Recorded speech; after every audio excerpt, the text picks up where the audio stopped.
In this guide, I'm going to show you how you can get and use the owner door in Grow a Garden 2 on Roblox. Before we do get into this guide, make sure to like the video and subscribe to the channel with all notifications on. It really does help the channel and it lets us know that you want more content like this.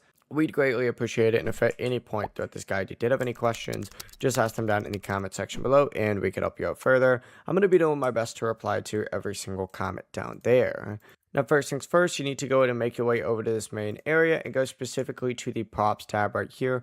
Open it up, and essentially what you need to do is scroll through and you're going to see an owner door crate in here. If it's in stock, you just got to click on it and you'll see the price. And of course, you're able to purchase it immediately from there. And you can just place it wherever you want and confirm that placement. And it's essentially a prop that you can add to your garden. The game doesn't have a description. It may just be for decoration, or it may have a special use after placing it. For the most part, this stuff is all for just decor.